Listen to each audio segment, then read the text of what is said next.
Fala aí, graça e paz a todos que estão me assistindo. Este aqui é um dos primeiros vídeos que eu tô fazendo para ir para redes sociais, né? Essas coisas, espero que eu não muito, né? Prazer, meu nome é Jonathan.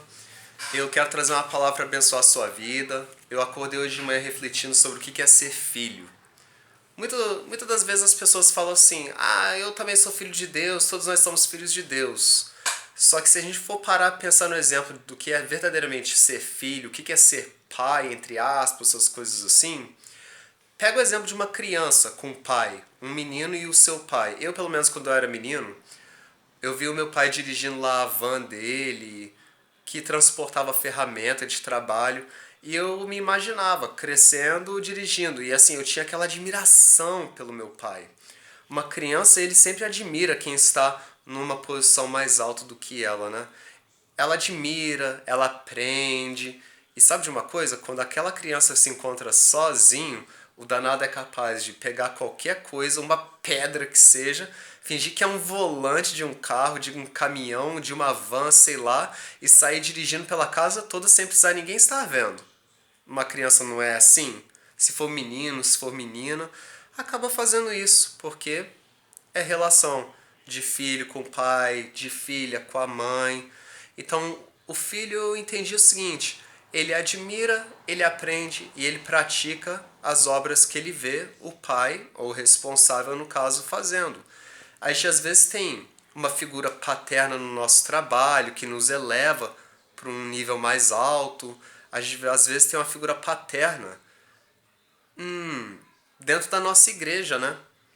Só que Jesus ele falou o seguinte, que ele nada podia fazer de si mesmo senão aquilo que ele visse o Pai fazendo, porque tudo que o Pai faz, o Filho também semelhantemente o faz.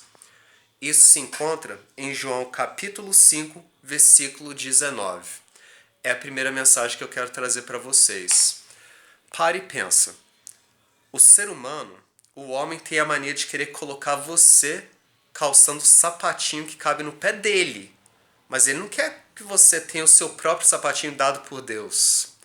E é interessante isso. Muitas das vezes a gente aprende do homem, a gente admira quem está num lugar mais alto, mas a gente esquece de olhar para um só. Muitas das vezes a gente esquece de olhar e aprender de um só.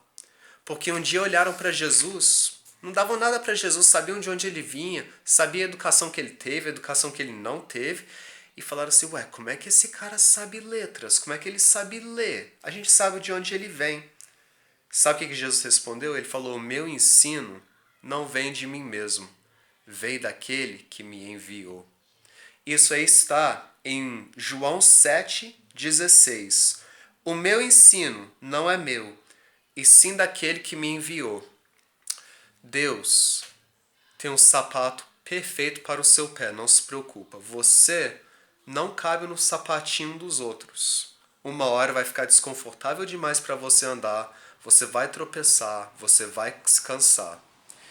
E eu queria deixar para encerrar uma coisa. Nós vivemos em tempos muito divididos. São tempos muito difíceis, globalmente falando. É esquerda contra direita, é direita contra esquerda, e ninguém chega a um denominador comum, ninguém se respeita. Jesus ele fez uma promessa: bem-aventurados os pacificadores, porque eles serão chamados filhos de Deus. Não confunda ser pacificador com ser amiguinho de todo mundo, porque Jesus, o que saía da boca dele causava espanto. O que saía da boca de Jesus causava restauração. O que saía da boca de Jesus transmitia vida. Mas o que saía da boca de Jesus também deixava muitos com raiva, onde ele falou até para os irmãos dele: vocês não podem ser odiados pelo mundo, porque vocês agradam ao mundo. Eu sou odiado pelo mundo. O mundo me odeia, porque eu testifico que as obras do mundo são más. Então que fique essa reflexão para o seu coração. Vamos procurar ser pacificadores, vamos procurar ser filhos de Deus, mas lembra, o Evangelho não é alisar o mundo. O evangelho é testificar que o mundo, as obras do mundo são más. As obras que o mundo pratica, por mais bonitinho que seja, são más, tá? E você, sendo pacificador, você vai trazer a boa notícia do reino dos céus para esse mundo mau, para aquele que está oprimido, para aquele que está prestes a ser apedrejado. Você vai levar o amor de Deus, você vai levar o perdão de Deus, a misericórdia de Deus. Que essa palavra fique no seu coração. Obrigado a todos que me deram atenção. Tenham um ótimo dia para vocês em nome de Jesus.